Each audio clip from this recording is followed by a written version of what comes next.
That better? Oh, yeah. All right. Yeah, go for it. All right. Sleepy Fox. Oh, man. If any of you guys don't play online, LD, very frequently you'll see him playing online as Sleepy Fox, which is like a built-in John into his name. You know, it's like a pre-John. Yeah. It's important to pre-John. Yeah. Well, get your Johns in before the game. Speaking of that, LD didn't actually not sleep last night at all. Same. Him and V. I saw him taking a nap earlier. Yeah. I came up and I said, "All right, so you don't have any sleep Johns anymore, right?" He woke up. He's like, "No, I do have Johns. Yes, Johns. Like, no Johns." Like, yes, Johns. Yeah. We went back and forth. Yeah. Apparently, him and V got in real late to Seb's last night. It's like 4 in the morning. Oh, did they drive down? Yeah. Well, apparently they left Baltimore at like 1. Okay. Yeah. So Bark won the first one pretty smoothly, Yeah. 3-0. Yeah, I was a very clean 3-0 from Bark. Yeah. The games weren't dominant. They weren't dominant, but it still is. yeah, he won. But you know, first time, Yeah. it looked a lot like LD versus Low looked a Yeah. lot worse. It was super close. Yeah. And the last set, LD just. But LD does Low. have some momentum from last set. He did very, very well against Low. First 2 games, he was absolutely dominant. Yeah. So I mean, to me, that suggests maybe he's playing a bit better now. It's always a different matchup, things happen. But I think, the person coming out and loses tends to have a little bit of momentum. Especially when, it is a very winnable game, winnable set here. Yeah, they both Play each other enough times. have reason to be confident. Yeah. It's terrible. Yeah, it's all good.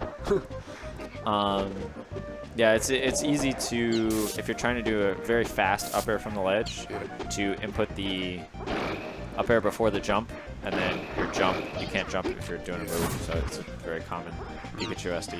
Yeah. I'm familiar with many Pikachu SDs.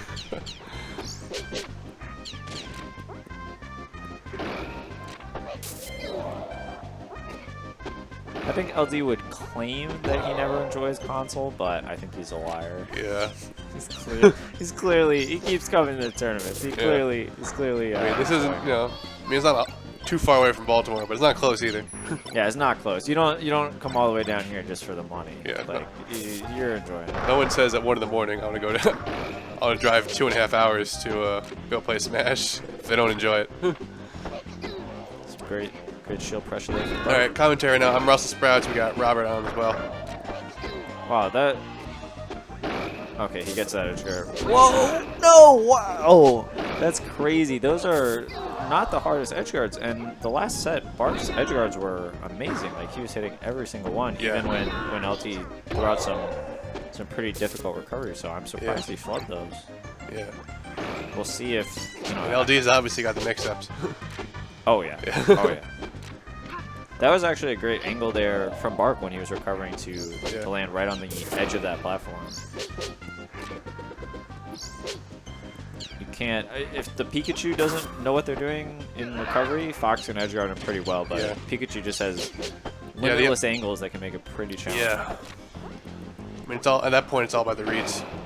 Like, Fox can cover pretty much everything, just can't do it all at once. Yeah. And I think LD is especially good at edge guarding Pikachu. As we see right there, he gets to the top platform. Yeah, it tends to happen when people play each other a lot. You kind of learn each other's tendencies, and I think Bark consciously mixes up his up Bs a lot, but still, you get a sense of what people want to go for. Yeah, Fox is just so fast. Fox and Falcon, I think. It's very different for them edgeguarding Pika versus other characters because other characters kind of have to commit, but Fox and Pika Falcon and Pika, or Falcon and Fox, and to some extent Yoshi, they can cover one area, and then if the Pikachu up B somewhere else, just run and get there. Whereas most other characters have to commit to one side or another. Yep, Bark picks up the edge guard there. Yeah, he'll get that every time.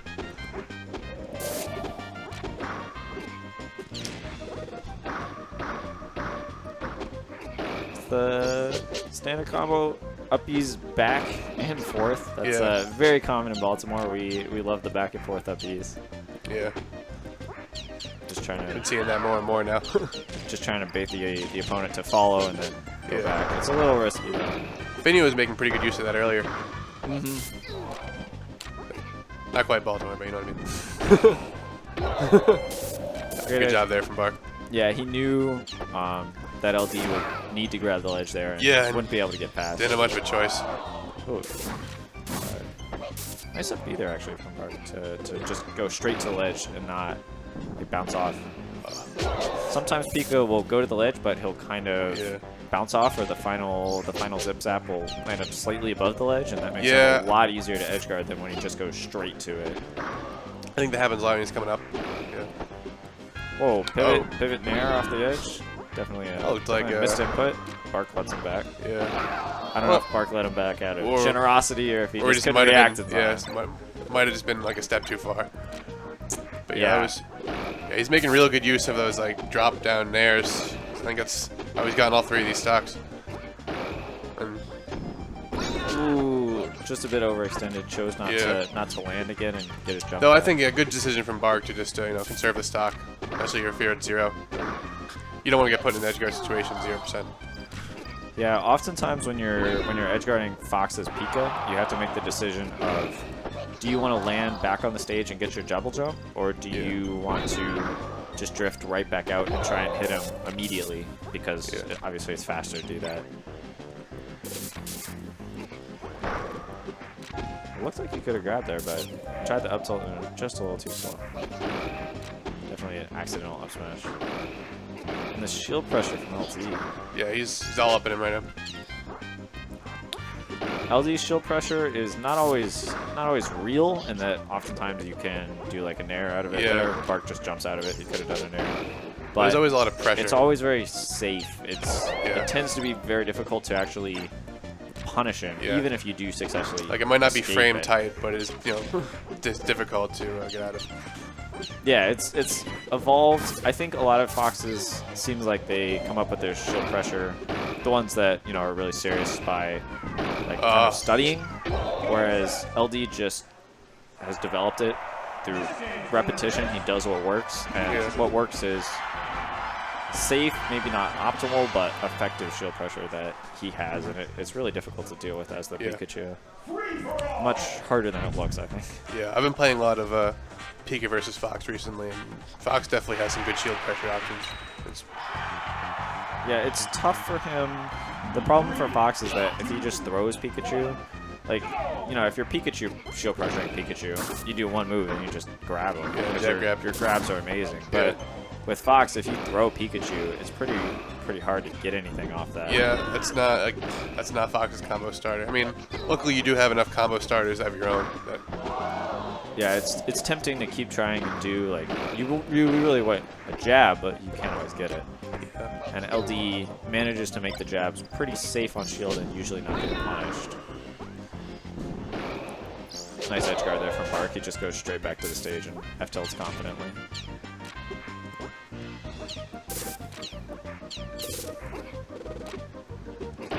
A little too slow to get the shield pressure on the platform. You can kind of jump up there and almost perfect land and then jab grab when people shield. Yeah. But Bark doesn't really like doing that. It's not his thing. Oh, LD managed to slip past back on the stage. Yeah, that was surprising. Bark actually did the difficult part of knowing whether or not to hold on to the ledge, and then he messed up the kind of easier part of punishing Fox once they fall way below the stage. Yeah. It seemed like he almost could have just refreshed his ledge invulnerability. Yeah. That time he gets it too. Won't miss it. Won't miss it twice. Yeah, he's played LD so many times, he knows exactly whether or not LD is going to be able to make it back on the stage or is going to have to go to the ledge, and he knows exactly whether or not he should hold on. That's a classic LD combo right there. Oh, yeah. I mean, Archetype 1, Archetype 2. I think it was Hipster came up with a... Oh, we're going to see another one. Not quite. Yeah. Came up with the archetype system. There's 2 archetypes in Fox combos. I don't know which one is which though. Yeah. I'm not familiar with that. I'm not told you that. If you're around, who always says that. Definitely hipster. Yeah. LD, yeah, just goes for the up B right near the ledge. Even as Pikachu, that was a tough angle really to get back unsafe. from. Yeah, I don't think it was too much you could do there. Yeah, Bark was doing a good job of preventing him from just jumping up to the ledge. He was sitting there ready to down Pika tilt. can like automatically just take out at least like half of the options for Fox, and a lot of times you can cover the other ones, or just go out and hit them. Great work. Yeah, he did the exact same thing. He stands by the ledge, ready to down tilt, and he almost always hits the down tilt. So LD knows he can't just jump to the ledge, and then as soon as LD jumps up in front of the ledge, Park just immediately punishes it and hits him with a couple moves. As you've seen, if you've watched LD versus literally anyone else, Bark makes it look a lot easier than it is. His edge guarding consistency against LD is really impressive. Yeah, it's something to see. Yeah. I think that's kind of the story of this matchup, though, is that Pika makes it look easy, Fox makes it look hard, makes it look real hard. But Bark makes it look especially easy. And it's not. No, Great. Why does he go for this? Bark. Bark, if you're watching this, you gotta fucking stop doing that, man. You gotta fucking stop. I hope I'm allowed The worst to part is swear it on worked. this stream. Ooh, the shine of jab there. It's clean. I think he could have just done a nair. Yeah. The nair off the ledge is not always good because it's very punishable, but if you hit them, it's pretty strong. Yeah. The jab to nair, classic LD edge guard. Can he punish this? So one thing LD does is when his opponent has invincibility, he tends to always double jump up. I appreciate the stupid up. He tends to always double jump up, and that can be punishable. Obviously, Fox is so fast, his double jump is so high, and he falls so fast that it's not easy to punish, but should not be surprised to see Bark punishing it as he's played against LD so many times. There, he does it again, just as we were talking about it. LD gets the grab. How's he gonna do? So he missed the dash. With Fox, you can. Come on, Bark. With Fox, you can forward throw Pikachu and then try and read his tech option and do a short hop up air and possibly start a combo.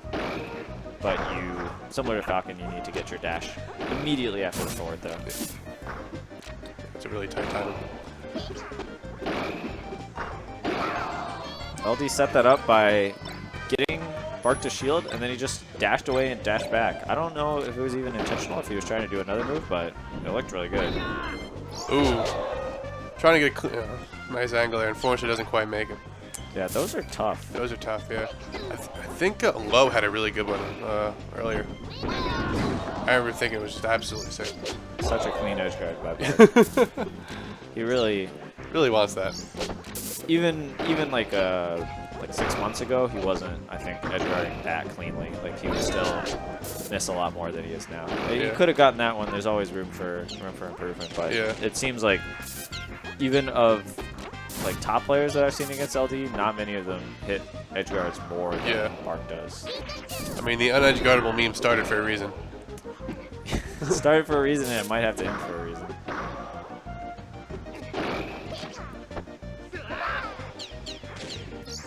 Laser.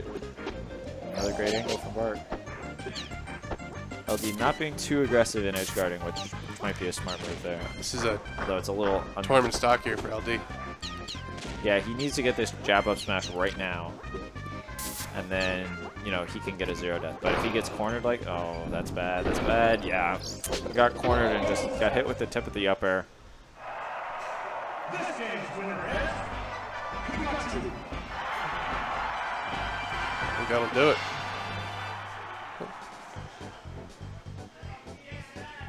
Oh, KD3's here? Yeah, he just got here. Why is he here? Oh my god. He was at a grad party, I think. A grad party more important than this? I think it's family, That's same thing as Hammerheart. Oh my god. Yeah, Hammerheart also not here. He's in the chat right now. Yeah.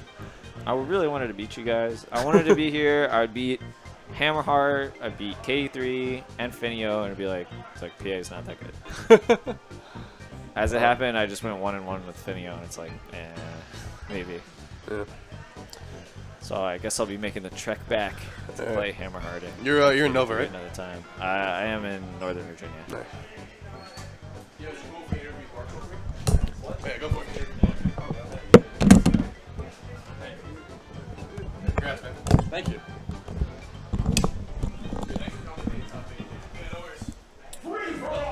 You know I had to do it to him.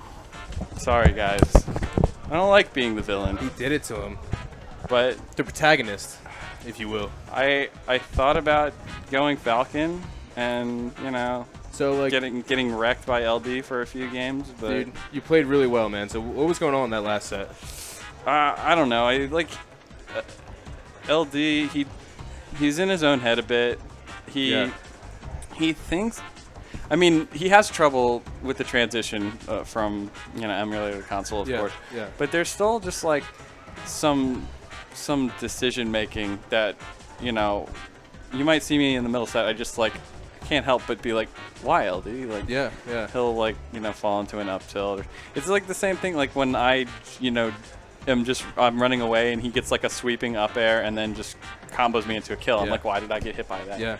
And I heard a little bit of a dialogue after the set was over, and he was saying like it's pretty frustrating to like not be able to what I want to do on paper. It's just not translating to console. Right. And like I can't understand like quite how frustrating it must be. He's a lot of the online guys have been playing on emulator for almost as long as I've been playing on console, and like when I try and play online, it's 18 years of experience on console, and then adding a frame delay and adding like it's difficult. It's tough. So I can see like that's the only time I really get frustrated with this game is when something doesn't work like the way I'm pressing it. Like if it's a bad stick or there's frame delay.